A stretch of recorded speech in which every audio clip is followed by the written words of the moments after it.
Vivemos em tempos de desinformação e as ciências parecem ser o principal alvo. Basta uma notícia falsa viralizar, compartilhada por alguém com viés emocional ou mesmo ideológico, para que centenas de anos de pesquisa científica sejam jogados no lixo. E a catástrofe é iminente. A Antártida esse ano bateu os 20 graus Celsius de temperatura, um recorde. E ainda tem gente que compartilha notícia dizendo que o aquecimento global não existe. Pois é, pessoal, ciências é algo que a gente respira, vive com ela da hora que acorda, da hora que vai dormir, né? Dá uma olhada nesse estúdio aqui, a ciência perpassa praticamente tudo, né? Uma câmera dessa, por exemplo, não funcionaria sem os princípios ópticos do olho humano, é o que rege a câmera. Eu estou microfonado, meu som, ondas sonoras vão por impulsos elétricos até a mesa de som, né? Vamos falar aqui com o Felipe, nosso diretor de fotografia, que trabalha com a luz. Felipe, como a ciência perpassa o seu ofício? Ali tem a questão da temperatura de cor, né? Que serve para a gente dar ambiência adequada. E a geometria também, né? Que está ligada ao posicionamento de todas as luzes. Será que a narrativa científica vive uma crise? E eu pergunto, como é que a gente pode se informar melhor sobre ciências nas redes sociais ou na internet? E a escola, que defende a ciência, qual o papel dela nesse cenário? Bom, essas questões vão tentar ser resolvidas hoje no Idade Mídia.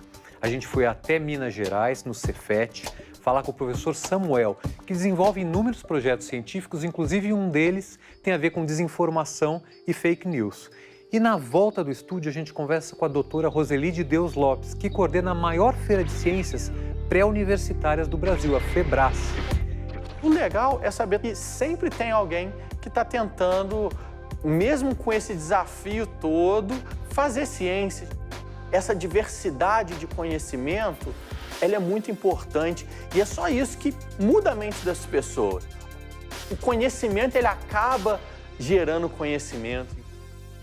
Eu sou um petropolitano do estado do Rio de Janeiro. Eu sempre gostei muito de videogame, computador. Quando terminei o ensino médio, eu fui para Juiz de Fora, na Universidade Federal, estudar ciência da computação. E logo quando eu estava para me formar, na época de monografia, surgiu a oportunidade do mestrado lá na mesma instituição. E eu vi o trabalho dos meus professores e eu pensei assim, poxa, é isso que eu quero para a minha vida. Eu achei muito legal a forma que eles trabalhavam, a liberdade que eles tinham de estudar e de pesquisar aquilo que era do interesse deles, e toda a liberdade de estar ali trabalhando com os alunos, os projetos que eles desenvolviam.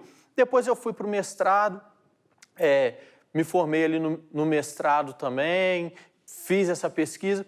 No final do meu mestrado, tive a oportunidade de fazer um concurso para professor substituto. Então, teve o processo seletivo, fiz o concurso, comecei como professor substituto e nisso eu ingressei no Cefet, lá em Leopoldina.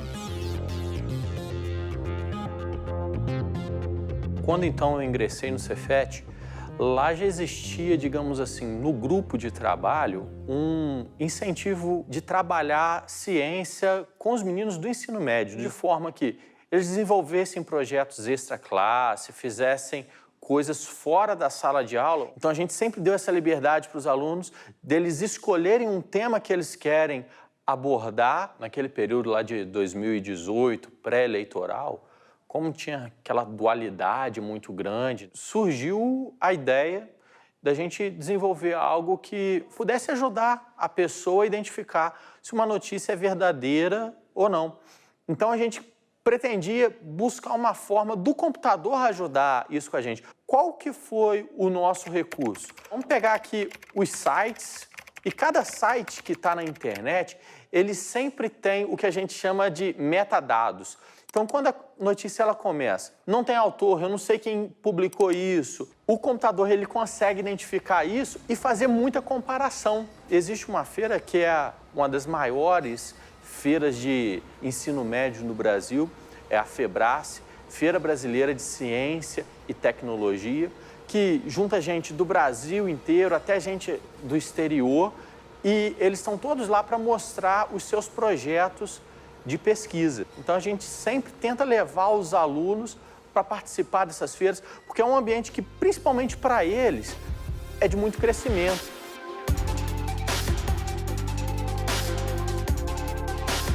Às vezes, num momento de corte de bolsa, onde, às vezes, as instituições, o governo como um todo, não acha que isso é necessário, é muito triste, porque o resultado da ciência é algo que você vai ver a longo prazo.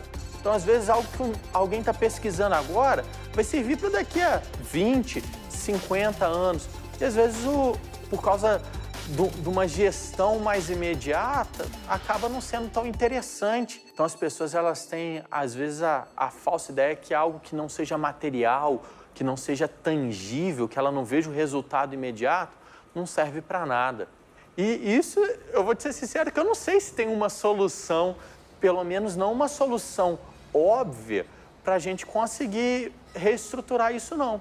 Acho que a solução é a educação, não só um diploma, entendeu? Mas quando você busca mesmo que um aluno, ele tenha um conhecimento, que ele se forme como um cidadão, alguém que entende das coisas do mundo que está ao redor dele, levar o aluno realmente a ele pensar por conta própria, ele raciocinar, ele tirar as próprias conclusões. Então, quando o aluno ele ganha essa consciência no ambiente de estudo dele, ele acaba abrindo muitas possibilidades, né? Porque ele pode pensar em qualquer coisa. Ele olha, se eu acho que isso aqui deveria ser feito de outra forma, eu vou tentar fazer isso aqui de outra forma.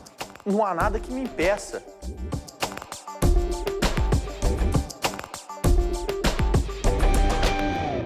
Ciência e desinformação. Por que será que a narrativa científica está em xeque hoje em dia? Para falar sobre esse assunto, o Idade Mídia recebe hoje a Roseli de Deus Lopes, que é engenheira eletricista. Ela coordena simplesmente a maior feira de ciências do Brasil, que é a FEBRAS, e é uma mulher numa área ainda pouco representada por elas, que é a área da engenharia. Roseli, muito obrigado por ter vindo ao Idade Mídia hoje conversar com a gente. Eu que agradeço, Ale. Roseli, a quem interessa todas essas notícias falsas acerca da ciência que colocam a própria pesquisa dos cientistas como você em xeque? Eu acho que aqui no Brasil a gente já tinha um problema sério, que era a falta de investimento na divulgação científica e no jornalismo científico. Então, muitas das matérias, às vezes, eram imprecisas. Então, a gente já tinha um movimento importante nessa direção de melhorarmos as características dessa interação entre a ciência e o público mais amplo.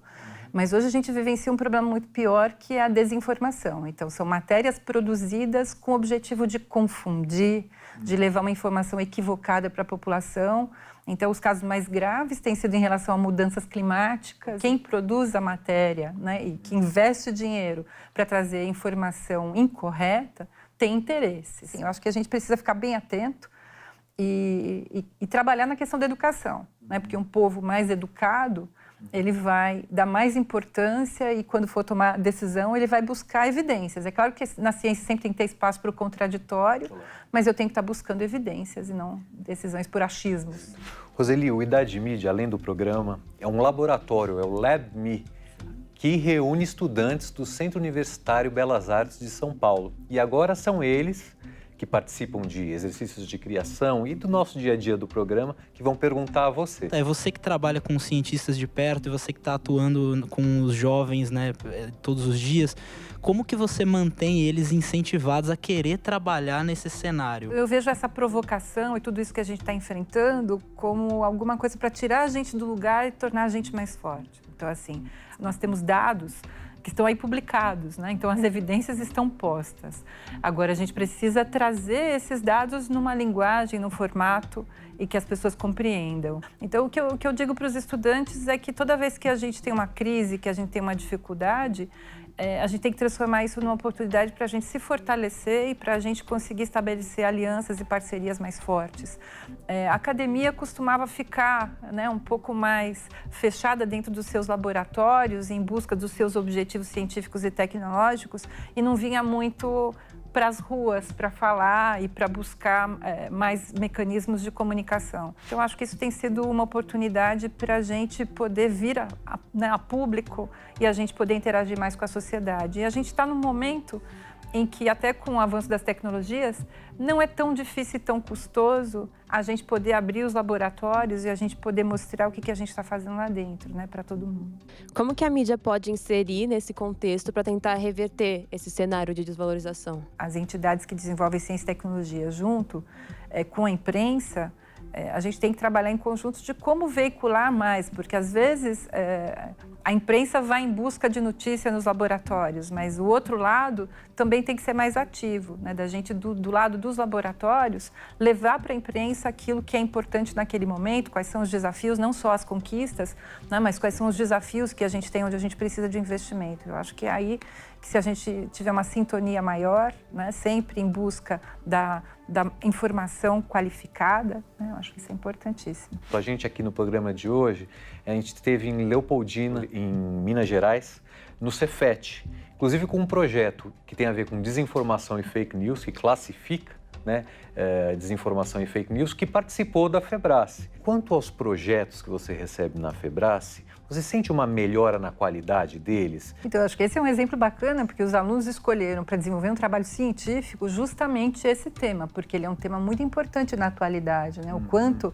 que a gente tem tido de fake news, pela oportunidade que a gente tem de disseminar as informações mais rapidamente com todos esses meios eletrônicos, e eles foram investigar usando o método científico para trazer informações, para trazer subsídios, trazer evidências sobre esse tema, como é que isso vem avançando no Brasil. E quando a gente fala de fake news, isso pode ser usado para política, né, para, de repente, né, vencer as eleições com notícias. Isso não é de agora. Eu acho que a informação sempre foi poder, e você manipular a informação ao longo da história, a gente tem vários exemplos. É que os exemplos mais recentes, tudo acontece numa velocidade muito mais rápida do que acontecia antes, então você consegue chegar, e eu acho que os alunos trabalharam aí no projeto e trouxeram informações bem importantes. Eu gostaria de saber um pouco sobre a mulher na ciência, se a mídia realmente atua nessa inserção. Eu acho que é muito importante a mídia trabalhar junto, né, com os diversos segmentos da sociedade, para a gente tentar quebrar algumas barreiras que a gente tem, porque são coisas que foram construídas culturalmente. Então, mesmo hoje, já na época que eu entrei no curso de engenharia, as pessoas, nossa, engenharia, mas isso não é coisa para meninos, né? Então, assim, qualquer profissão é lugar para mulheres e para homens. A gente precisa, a diversidade é extremamente importante em qualquer área do conhecimento, porque é uma forma da gente conseguir estar trazendo melhores soluções. É na diversidade que a gente acaba conseguindo, né, construir ali consensos que vão ser melhores para as pessoas. Mas o que a gente ainda observa é que nas posições de maior poder de decisão, a presença feminina ainda é muito pequena, ela não é compatível com o que seria adequado, né, da gente poder ter realmente diversidade. Então, eu acho que essa é uma coisa em construção e que a gente não pode deixar isso só para quem é da área de ciência e tecnologia. A gente fala muitas vezes que a escola não dá muito um preparo científico, a gente não tem embasamento de métodos científicos na escola. Eu queria saber como que esses alunos estão chegando no ensino superior. Se você sente uma má formação, falta de alguns quesitos e como que está sendo preparar os alunos para a academia. O trabalho que a gente desenvolve na USP com a FEBRASE, ele vem de encontro a essa questão, que a gente sente que muitos estudantes não têm oportunidade na educação básica de descobrir suas verdadeiras paixões. A gente tem que estar o tempo inteiro empreendendo esforços para melhorar a educação básica. Que a escola cada vez mais possa abrir espaço para que os alunos trabalhem em temas em que eles escolham. Porque quando eu me encanto com alguma coisa, quando eu descubro que tem algum problema que é muito relevante para mim, que eu quero resolver, aí isso é um terreno fértil para uma boa escolha de carreira, né? Seja dentro do período que você vai ficar na academia, seja para depois a sequência no mercado, né? Roseli, muito obrigado pela sua participação hoje, foi muito interessante o papo, como sempre. Eu que agradeço, é sempre um prazer. O Idade Mídia acaba aqui, mas não a discussão. Siga e comente com a hashtag Idade Mídia nas redes sociais. Nós voltamos no próximo episódio com um tema importante e também interessante. Até lá!